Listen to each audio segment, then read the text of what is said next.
샬롬, 류선성의 구속사 천국열차, 유도순 목사님의 신구약 성경 파노라마를 낭독하는 시간입니다. 지금은 신명기 파노라마 19장입니다. 도피하여 생명을 보존케 하는 도피성. 요절은 3절. 너희 하나님 여호와께서 너에게 위협으로 주시는 땅의 전체를 삼구로 분하여 그 도로를 닫고 무릇 살인자를 그 성읍으로 도피케 하라. 19장의 중심점은 도피성의 규례입니다. 여호와께서 너에게 기업으로 주신 땅 가운데서 새 성읍을 구별하여 살인자를 그 성으로 도피케 하라 하십니다. 2절에서 3절. 여기에는 엄격한 기준이 있는데 혐언이 없이 부지중에 이웃을 죽인 4절, 오살자의 하나입니다. 신약성경 히브리서에서는 앞에 있는 도피성에 들어가면 살 수 있는 소망을 얻으려고 피하여 가는 우리로 큰 안위를 받게 하심이라 하고 히브리서 6장 18절 도피성이 그리스도에 대한 모형임을 증거하고 있습니다. 첫째 단원 1절에서 14절 새 성읍을 구분하고 도로를 닦으라. 둘째 단원 15절에서 21절 참 증인과 거짓 증인의 규례. 첫째 단원 1절에서 14절 분석 도표 주제 새 성읍을 구분하고 도로를 닦으라. 첫째 단원의 내용은 도피성의 규례인데 이는 생명을 죽이는 장치가 아니라 보호하여 살리는 장치입니다.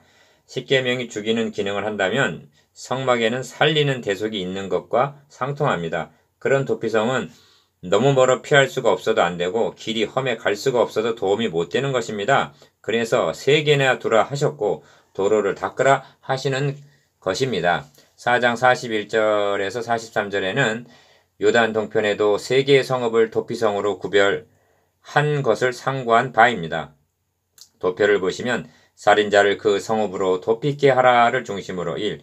여호와께서 그 땅을 너에게 주심으로 네가 얻게 될 때 새 성읍을 구별하여 도피성으로 삼으라 하시고 2. 살인자가 그리로 도피하여 살만한 경위는 이러하니 하고 오살자라야 하고 3. 그 가는 길이 멀면 그를 따라 미쳐서 죽일까 하노라 하십니다. 4. 너의 열조에게 맹세하신 대로 너의 지경이 확대되게 되면 새 성읍을 더 두라 하시고 5. 그러나 이웃을 미워하여 살인한 자는 죽이게 하라 하시고 6. 이런 문맥에서 너의 이웃의 경계표를 이동하지 말지니라 하십니다. 첫째 단원 1절에서 14절 새 성읍을 구분하고 도로를 닦으라. 1.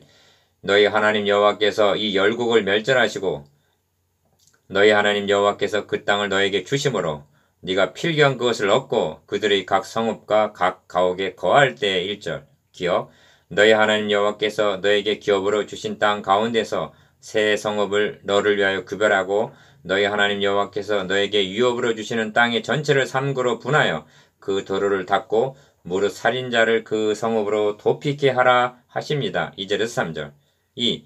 그렇다고 도피성이 무조건적인 살인자의 도피처가 아니라 살인자가 그리로 도피하여 살만한 경위는 이러하니 곧 누구든지 본래 혐언이 없이 부지중에 그 이웃을 죽인 4절 오살자에 한한다고 한정을 하면서 예를 들고 있는데 기억 가령 사람이 그 이웃과 함께 벌목하러 삼림에 들어가서 손에 도끼를 들고 벌목하려고 찍을 때 도끼가 그 자리에서 빠져 그 이웃을 맞춰 그로 죽게 함 같은 것이라. 이런 사람은 그 성읍 중 하나로 도피하여 생명을 보존할 것이니라. 그 사람이 그에게 본래 혐언이 없으니 죽이기에 합당치 아니하나. 5절에서 6절 상반절 3.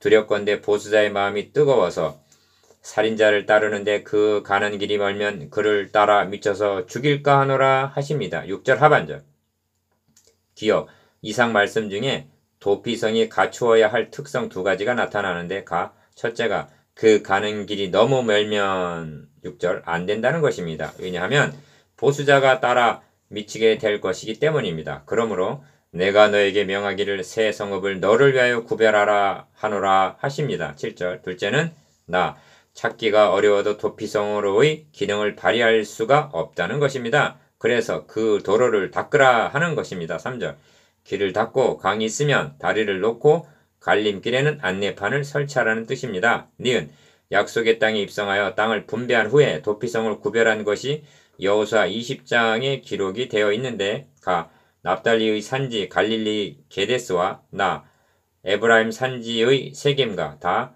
유다 산지의 기랏 아르바 곧 헤브론을 구별하였다 하고 말씀합니다. 여호수아 20장 7절. 그런데 세 곳 모두를 산지라고 말하고 있습니다. 이는 도피자가 멀리서도 발견하기에 쉽도록 높은 산지를 택한 것으로 볼 수가 있습니다. 디귿 그런 중에 감격스러운 말씀이 있는데 당시 대제사장의 죽기까지 그 성읍에 거하다가 그 후에 자기 집으로 돌아갈지니라 하신 말씀입니다. 여호수아 20장 6절. 그러니까 도피자에게는 대제사장의 죽음이 기쁜 소식이 된다는 것입니다. 이것이 무심한 말씀이겠습니까? 4. 너희 하나님 여호와께서 너희 열조에게 맹세하신 대로 너희 지경을 넓혀 너희 열조에게 주리라고 말씀하신 땅을 다 너에게 주실 때 8절. 즉 아브라함에게 내가 이 땅을 애굽강에서부터 그 큰 강 유브라데까지 너의 자손에게 주노니 창세기 15장 18절라고 하신 영토를 다 정복하게 되면 기억 또 네가 나의 오늘날 너에게 명하는 이 모든 명령을 지켜 행하여 너희 하나님 여호와를 사랑하고 항상 그 길로 행할 때에는 이 셋 외에 새 성읍을 더하여 너희 하나님 여호와께서 너에게 기업으로 주시는 땅에서 무죄한 피를 흘림이 없게 하라. 이같이 하면 그 피가 너에게로 돌아가지 아니하리라 하십니다. 9절에서 10절.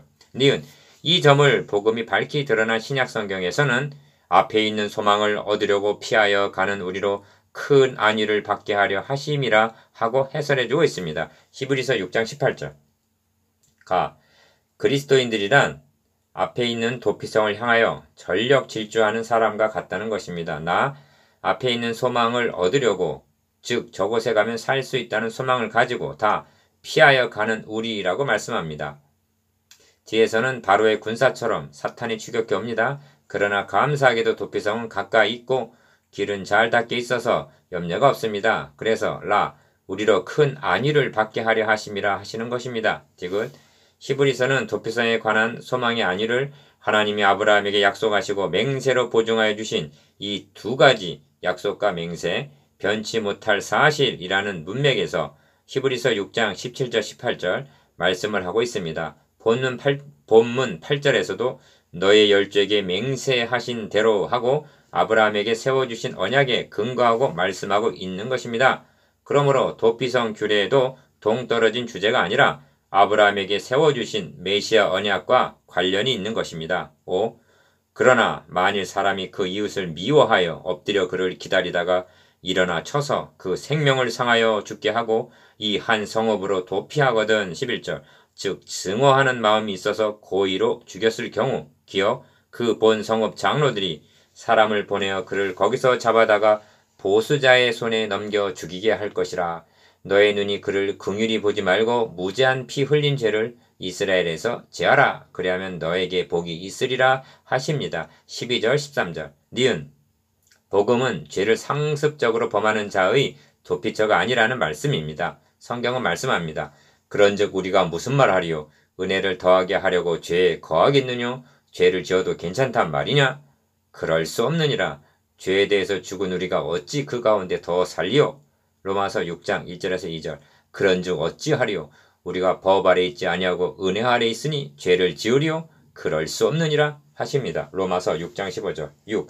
이런 문맥에서 너희 하나님 여호와께서 너에게 주어 얻게 하시는 땅, 곧 너의 기업된 소유의 땅에서 선인의 정한 너의 이웃의 경계표를 이동하지 말지니라는 말씀이 나옵니다. 14절.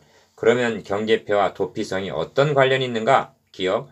도피성은 문자 그대로 성벽으로 쌓여 있어서 도피자가 들어오면 성문이 굳게 닫히는 그런 곳이 아닙니다. 사람들이 살고 있는 성읍입니다. 그리하여 그 경계가 구별이 되어 2절, 7절 있을 뿐입니다. 그러므로 도피성은 보수자가 들어올 수 없는 철옹성 같은 곳이 아니라 경계를 범할 수 없는 하나의 약속인 것입니다.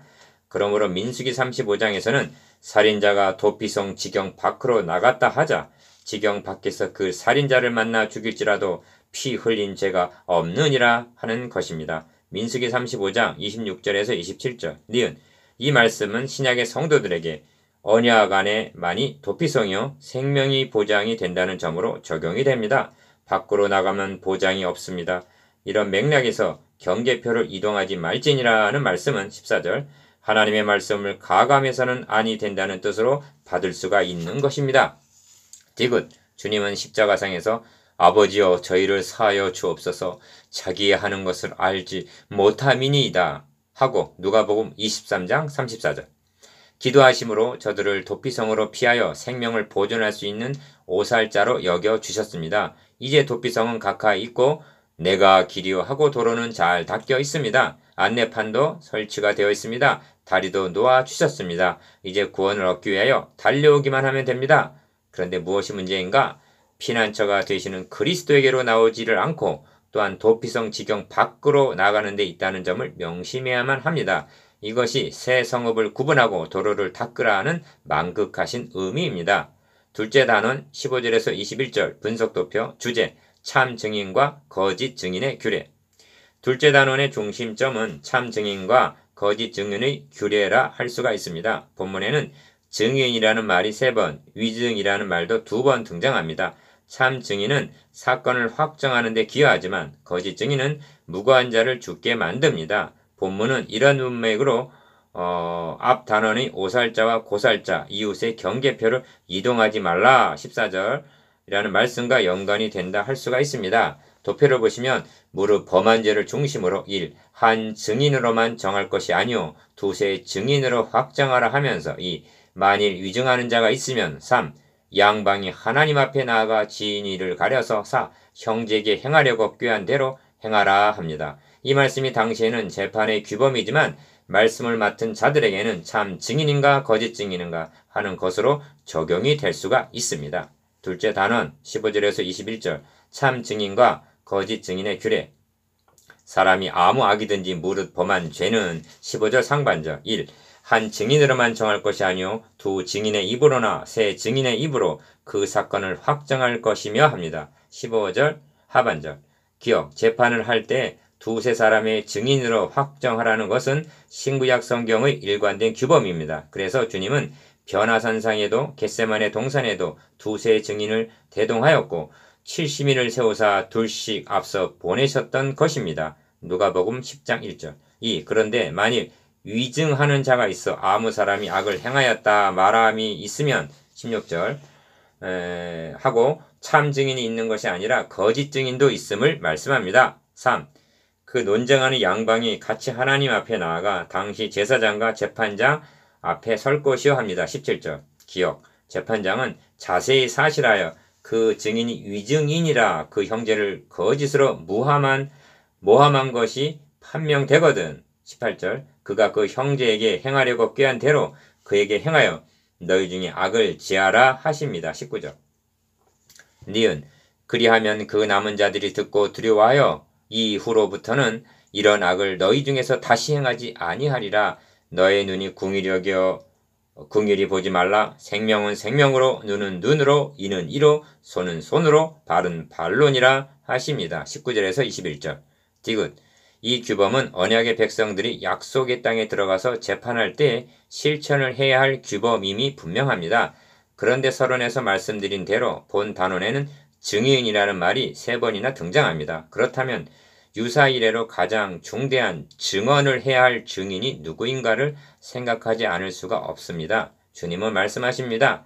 땅 끝까지 이르러 내 증인이 되리라. 사도행전 1장 8절 리을 19장의 자체 문맥으로 보아도 증인이라는 주제가 도피성과 결부가 되어 있습니다. 베드로는 증언합니다. 생명의 주를 죽였도다. 그러나 하나님이 죽은 자 가운데서 살리셨으니 우리가 이 일의 증인이로다. 사도행전 3장 15절 형제의 증언은 세세 무궁토록 지옥 형벌을 받아야 할 중죄인들을 살릴 수 있는 큰 기쁨의 좋은 소식입니다. 우리가 이런 일을 해야 되죠. 미음 그런데 본문은 위증인도 있다고 말씀합니다. 17절은 하나님 앞에 나아가 설 것이요 하십니다. 하나님 앞에 서게 되는 날이 올 것입니다. 그리고 그가 참 증인인가 위증인인가 하는 점이 드러나게 될 것입니다. 이것이 참 증인과 거짓 증인의 규례입니다. 5. 묵상해 보겠습니다. 기억 도피성을 여럿을 두고 도로를 닦으라 하신 의도에 대해서 니은 경계표를 옮기지 말라 하신 의미 문맥에 대해서 디귿 참 증인과 거짓 증인에 대한 구속사적 의미에 대해서